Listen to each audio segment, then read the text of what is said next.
Hello friends, I am Vandana Khatri. Welcome to my channel. तो हम कर रहे थे chapter 1 financial statements of not for profit organisations.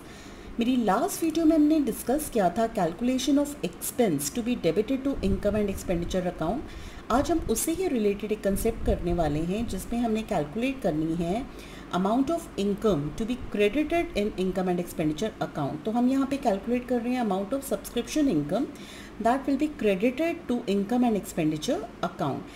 As we know कि subscription income होती है for not for profit organizations के लिए, and income and expenditure account जो है which is a part of financial statements of these organizations, that is prepared on accrual basis, and in this we will be considering only those figures that relate to current year only.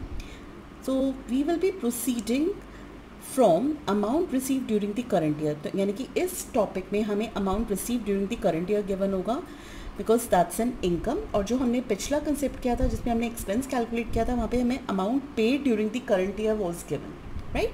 तो हम question को start करेंगे। Will make a table जिसमें हम column बनाएंगे particulars rupees और heading हमारी होगी calculation of whatever income is there that you have to calculate to be credited to income and expenditure account. तो हम स्टार्ट करेंगे amount receive during the current year से जो हमें क्वेश्चन में गिवन होगा। अब इसमें हम दो चीज़ें ऐड करेंगे और दो चीज़ें माइनस करेंगे। What two things are we suppose to add? We will just keep in mind कि हम सिर्फ करंट ईयर के आइटम्स को ही ऐड करेंगे और प्रीवियस ईयर और नेक्स्ट ईयर से जो भी रिलेटेड हमारा आइटम है उसको हम माइनस करेंगे। तो क्वेश्चन में अगर हमें आउटस्टैंडिंग इनकम दे रखी है जिसको आप अक्रूड इनकम भी कहते हैं eight the end of current year, आपका करंट ईयर है 2020-21। तो 2020-21 के एंड में जो इनकम आपकी ड्यू है that has not been received, लेकिन उसकी सर्विसेज आपने करंट ईयर में अवेल करी हैं, तो that will be added to amount receive during the current year क्योंकि आपने उसकी सर्विसेज करंट ईयर में ही अवेल की हैं। Now another thing we will be adding income received in advance in the beginning of the current year. अब जो income हमें advance में मिली है in the beginning of the current year उसकी सर्विसेज हम करंट ईयर में अभी अवेल करेंगे। So that is why it is also being added. तो हमें यहाँ पे सर्विस वर्ड से लिंक करना है कि जिसकी सर्विसेज जिस साल में लिंक हम अवेल करेंगे we will be adding that amount to that particular income. तो अगर हम सर्विसेज करंट ईयर में अवेल कर रहे हैं तो we will be adding that amount to the income received. Now let us see outstanding income or accrued income in the beginning of the current year। अब जो इनकम हमारी current year की starting में due है that income is due for the previous year जिसकी services हमने पिछले साल या लास्ट ईयर अवेल की थी। So that is where we are subtracting क्योंकि उसकी सर्विसेज जो हमने लास्ट ईयर अवेल की थी तो we have to subtract that. Similarly income received in advance at the end of the current year, जो इस साल के करंट ईयर के एंड में हम एडवांस इनकम रिसीव कर रहे हैं that income we are receiving for the next year क्योंकि उसकी सर्विसेज हम नेक्स्ट ईयर प्रोवाइड करेंगे। So that is why we are subtracting advance income at the end of current year. तो हमने देखा यहाँ पे कि हम दो चीज़ें ऐड कर रहे हैं और दो चीज़ें माइनस कर रहे हैं।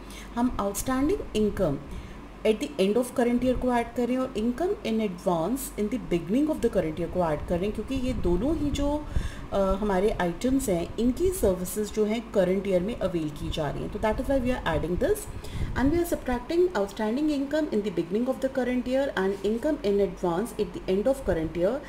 ये दो आइटम जो माइनस कर रहे हैं, फर्स्ट आइटम जो है हमारा outstanding income in beginning of current year इसकी सर्विसेज हमने लास्ट ईयर प्रीवियस ईयर में अवेल की थी तो that is why we are subtracting, और income in advance at the end of current year की जो सर्विसेज हम प्रोवाइड करेंगे that will be in the next year. तो these two items are not related with the current year, इनकी services हम previous year और next year में avail कर रहे हैं। So that is why we are subtracting these two. So after adding these two items and after subtracting these two items, we will get the income for current year to be credited to income and expenditure account.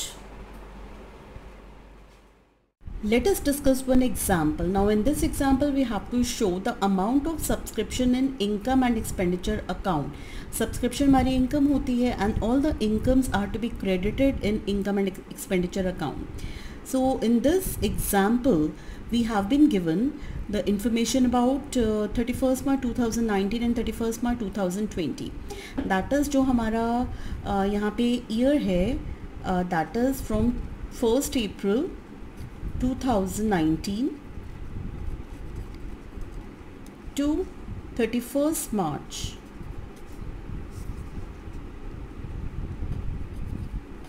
2020.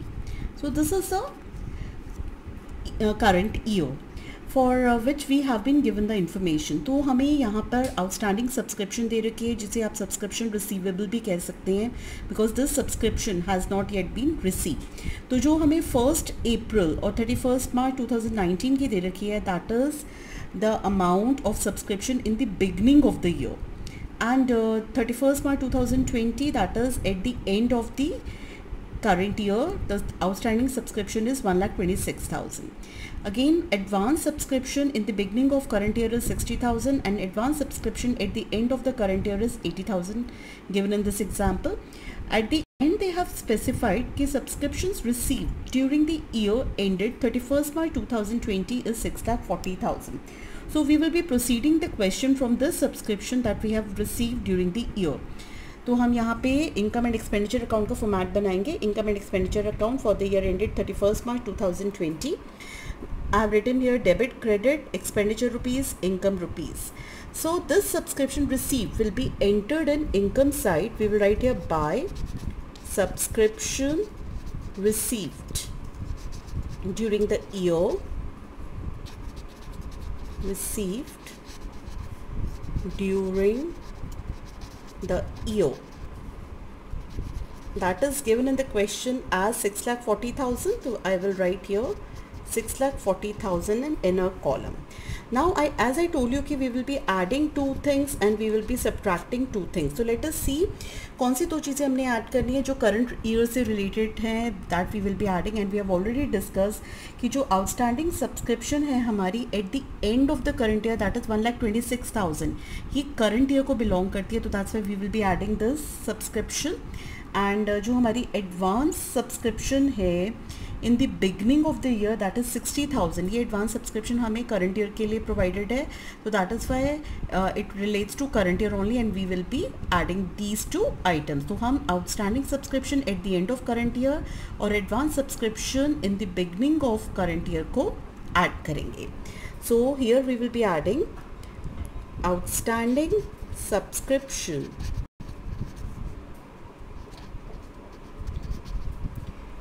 for 31st March 2020, that is 1,26,000, and advance subscription, that is for 31st March 2019, that is 60,000. So after adding we will be getting now 6,000 here, that is 8,26,000. Now we are supposed to subtract two things from this. Those two things are which are not related to current year. So we have been left with outstanding subscription on 31st March 2019, यानी कि जो हमारा current year की starting में beginning में जो amount outstanding था that relates to the previous year. तो प्रीवियस वाली हम सब्सक्रिप्शन को माइनस करेंगे और जो एडवांस सब्सक्रिप्शन हमें at the end of the current year 80,000 मिली है that is related with the next year. तो ये प्रीवियस ईयर और नेक्स्ट ईयर के जो सब्सक्रिप्शंस हैं इनको हम एक्सक्लूड करेंगे.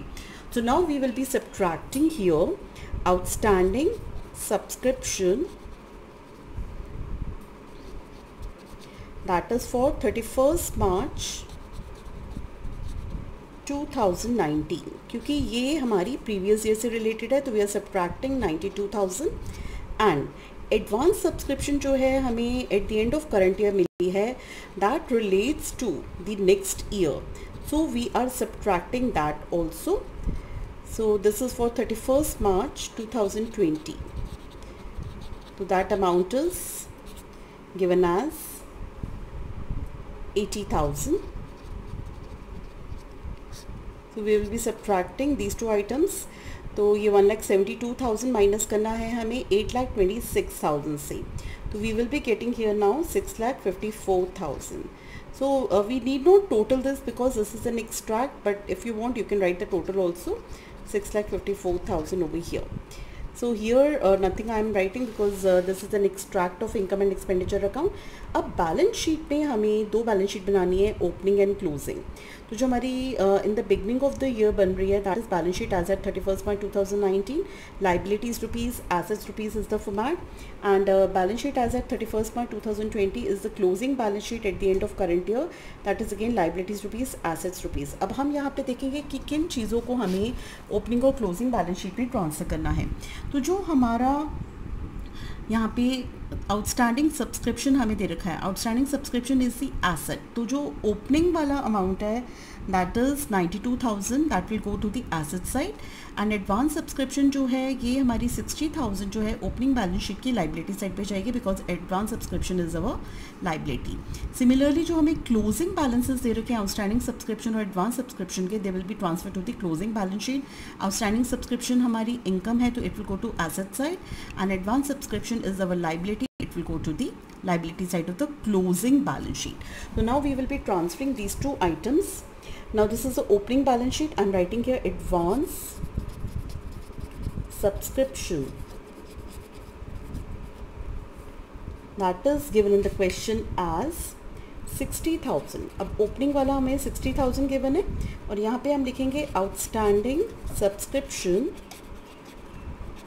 Outstanding subscription that is only in the beginning of the year given as 92,000.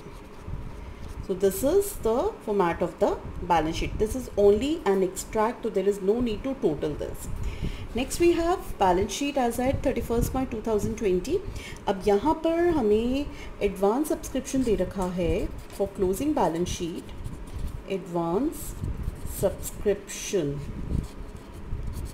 is given as 80,000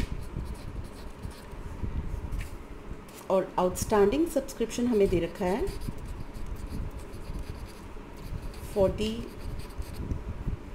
current year at the end as 1,26,000. तो ये हमने एक्सट्रैक्ट बनाया है बैलेंस शीट का, तो there is no need to total this. This is 1,26,000, right. तो हमने देखा यहाँ पर कि हमें क्वेश्चन में ओपनिंग और क्लोजिंग बैलेंस शीट की फिगर्स दे रखी थी, तो we have just mention that. तो यहाँ पर जो आउटस्टैंडिंग सब्सक्रिप्शन हमें in the beginning of the current year दे रखा है दैट इज़ 92,000 हमने ओपनिंग बैलेंस शीट में ट्रांसफर किया है.